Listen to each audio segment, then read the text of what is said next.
Hi everyone, in this video I'm going to show how I painted this Sheltie in acrylics. Now as always I do like to start with the eyes, and here I'm using a small round brush and just some Mars black to get my outside shape of the eye in place and the pupil. Now once I'm happy with that, then I can start to consider the iris, and I might also potentially put in the brightest highlight as well, so that I've got my main lights and darks established in their correct placement. And this is something that I'm going to focus a lot about in this video, because having the placement of a highlight and shadow correct can make a real difference to the accuracy and the proportions that we capture in our paintings. One of the main advantages of working with acrylics on canvas is that we can layer endlessly.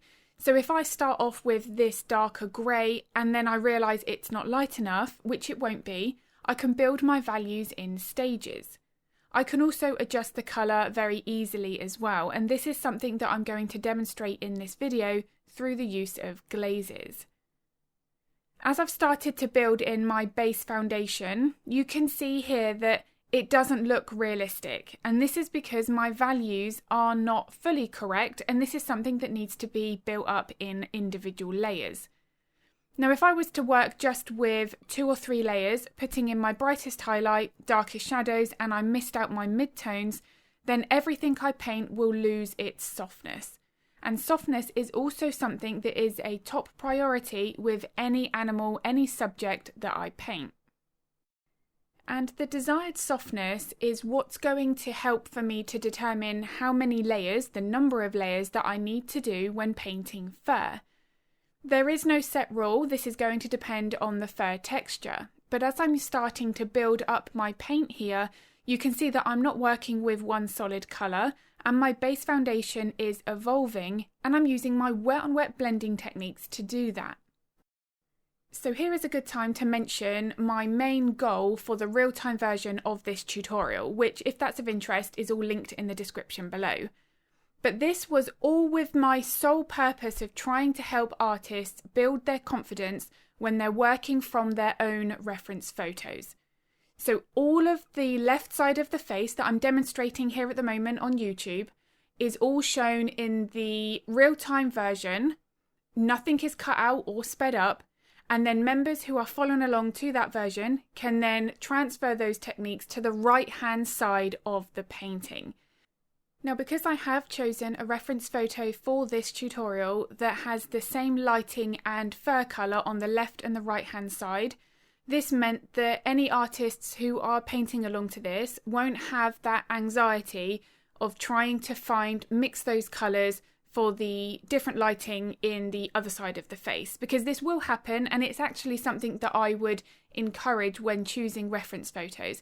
If you've got a strong one-sided light source, that can add a huge amount of depth to the painting if it's captured right. But for this, because I did want to build artists' confidence, I did want something that was a little bit more overall and generalised with colour and light. The other thing as well, with this structure to this tutorial, if anybody is getting stuck with the right hand side, they can just revisit part 1, the left side that we're working on together, and then transfer those layers, those techniques on the right. So returning back here to the layering process, and you can see that even now I'm pushing the amount of softness that I'm creating. With any video that I've got here on YouTube, you'll see that this is something that I never rush over and skip. I'm also slightly lightening up the midtones, and I am also darkening the shadows. This is something that I want to make sure, as best as I can, that I get right before I start to think about the detailed layers. Now when working with the details, if they don't show up, it's very tempting to just lighten that paint. What happens then is, most of the time that's not really the problem. And if we just stick with that correction, the fur colour ends up too light overall. When actually, if that lighter colour of paint doesn't show up because the base foundation isn't dark enough, then that's something that's going to be impacting the entire painting and the level of realism even when it's finished. So if I feel like there is a layer of detail that isn't showing up, the first question I ask myself is, are the layers underneath as dark as they need to be? If they're not, I want to go ahead and make those alterations and then return with the details. And one last thing I'd like to mention about the base foundation is you'll notice here that I am lengthening my brush strokes. Even at my base layers, I'm paying attention to as much of that information that the reference photo is providing. I don't want this area to be having the shorter texture, even though yes, I am going to be painting over it to some degree with my details, but this base foundation will be showing through. That softness is going to help build the softness in the details, which we'll be working on next. And then any members who are following along to the step-by-step version would continue with the base foundation on the right-hand side, so that eventually the base layers should look like this. If there's any sections that have blocked in harsh edges, then we want to go back, add another layer of softness. So then we started working on the detail on the right-hand side. And the reason I've decided to paint the details on the right-hand side is because that would then give members who are painting along to the real-time version the opportunity to work from the base foundation that is entirely theirs, not from the portion where it was guided step by step on the left side. Now, when the details are continued on the left side, they may be able to notice whether or not the details look a little bit smoother. They might have more grain of the canvas on the right hand side, and that would indicate that the base foundation doesn't have the same number of layers that we've added together when working on the left. So that is the reason I wanted to work with this very unique structure to these tutorials, because I do feel that even something like this is going to help build up that confidence even more. And the rule of building up layers slowly and gradually also applies here. At no stage have I worked with my very brightest highlights. I am always looking to build those values. So the main goal for me when working with this phase of the painting is that I'm just trying to get the general fur direction, the way that that fur is moving, established. I want to also have the correct thickness of my brush strokes. Now this is something that is a lot easier for me to cover in my real-time versions, but the biggest priority is making sure I don't have a huge amount of paint loaded on my brush. If I have heaps of paint on the tips of the bristles, then the brush strokes are going to look very thick. So the consistency, how that paint is loaded, is something that should be a focal point each time we load our brush. But when I'm working with this is a rake brush. You could use a damaged filbert brush. I'm just wanting to get the fur direction and the initial fur texture in place.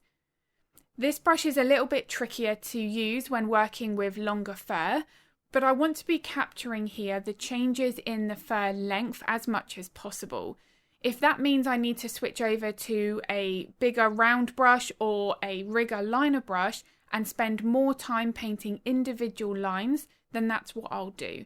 Because the length of the fur, especially for a breed like this, is one of those areas that's going to enhance the level of realism. Not the exact colour, not making sure that every detail is painted, but the changes in the fur direction and the fur length are a really big deal. If the fur that is naturally longer on the chest is too short, and even the same length as the fur on the top of the head, then this isn't going to look like this breed of dog. So these are the things that the owner, if this was a pet portrait commission, are going to notice. And I did also continue with that same thought process of building the layers and softness for the area of white fur. Now, painting white fur, it's quite tricky because it almost makes it a false illusion that there only needs to be a few layers. But there are a lot of values here when painting white fur that need to be established. So as always, making sure that the first layer is dark enough, then working with subtle layers initially, not jumping into the brightest white first. And white fur is very reflective, so it might be that there is a warmer colour from the surrounding environment, maybe an object that's near the animal that is catching the light and therefore that colour being bounced into the white fur. If it's a pet portrait commission, this is something that you can discuss with the owner. There is, for example, a previous commission where the dog that I was asked to paint was stood right next to a fluorescent pink curtain. That pink was then being put into the white of the chest and the side of the face. The owner asked me to leave that out because that's not typically how that dog looks. So these are the wonderful things and advantages when painting realism. We're not simply copying a photograph. We can make these adjustments and in that situation make that painting more realistic. As I've slowly been progressing through these layers of detail, I'm now switching to the even smaller brushes so that I can have more control of where that paint is landing and indicating at those top layers. You'll also see that I've not worried about the colour here. This actually looks almost a little bit foggy, and that's because I've used glazes throughout the layering process to adjust the colour, but whilst I'm looking at building the detail, I'm only focusing on the values. So this could just be a lighter cream colour, maybe a bit more of the grey if needed on the nose, but it's not the exact colour that I have to worry about when I'm mixing my paints. There's already more than enough to think about when we are using brushes for a high level of realism. Trying to mix the exact colour at each layer isn't something that's going to make that process easier. It certainly makes it far more stressful. So whilst on the topic of glazes, I'll just demonstrate that here in more detail. So when I'm using glazes, the layers underneath need to be completely dry. Otherwise they will mix in with the glaze and my details will be lost. How thick or thin the glaze consistency needs to be is going to be determined by how much of those details I want to show through, how much of the glaze colour I need to be established. If I build in my glazes gradually, then I tend to like to use a thinner mix. So I'll add a little bit more water so that that glaze colour is more transparent. When I'm building up my glazes subtly like this, it does help to ease that stress of adjusting the fur colour even more. I really do feel that this makes the painting process much easier. The other thing about using glazes is that it is a really nice way of enhancing softness if you create a layer that is a little bit too bright. So if you are working with your detailed brushes and then you sit back and think that is too harsh, it's almost made the fur look a little bit wiry. You can wait for that to dry, rather than thinking of it as a mistake. Dry that layer, add a glaze to adjust the colour. You can also darken it at the same time. So this not only helps to change the colour of the layers, but it can massively help with the adjustment of shadows and highlights. I do have a video here on YouTube where I'm talking all about how I use glazes, showing different paintings and various scenarios. If that video is of interest, I'll link that in the description below. If you've got any questions about glazing, feel free to pop them in the comments because I'm always happy to help. Now that the detail on the right hand side is done, members who are following along to this can transfer all of the steps we've done together over to the left, and then you'll have something that looks like this. So we've got the changes of the fur direction, the colour saturation, the lighting, making sure that we've got this softness. Once this is established, then we work on the final stage together where we are fixing any minor things on proportion issues, the top layers of detail such as whiskers, and making sure that the contrast is exactly where it needs to be. Now throughout this I have spoken about the importance of values, and initially at the beginning of this video why it's so important that the lights and darks are in the right place. However, you might get to the end stages and feel like something is a little bit off. In this situation, I felt like I needed to have a little bit more of the shaping on the jawline at the base of the cheek. So as I'm starting to darken this area and also add some highlights, this is going to help add the shaping that I've not quite got right. It might only be a minor adjustment, a few brush strokes here and there, but this is helping to get more of the unique structure of this dog established. And sometimes at this point, we've already put in so many hours into the process that this almost feels like a bit of an inconvenience. But only for a few minutes here, this can drastically change the level of realism that is achieved. One thing at this stage that can be very useful to help assess what needs to be adjusted, if anything, is to take a photo of the painting it does need to be a photo that is as close to the painting as possible. So you want to make sure that the colour and contrast is replicated correctly. And then look at that on a smaller screen. So if you then visualise that photo of the painting on your phone, it's much easier for you to see what needs to be adjusted with values, proportions. Is one of the eyes a little bit too high? Are the nostril placements a little bit off? These things are harder to notice when you're looking at the painting because we've spent so long staring at it. But visualising everything on a smaller scale helps to pinpoint these things almost immediately. Now, one of the very last layers that goes onto my paintings, regardless of the medium, pencils, paints, whatever it will be, is the whiskers. Now, these are the very last things that overlap everything else in most cases. You might have some blades of grass that are in the foreground, but as a general rule on the subject itself, the whiskers are in front and overlapping. So I want to make sure that I've got all of the fur and the layers underneath behind that done first.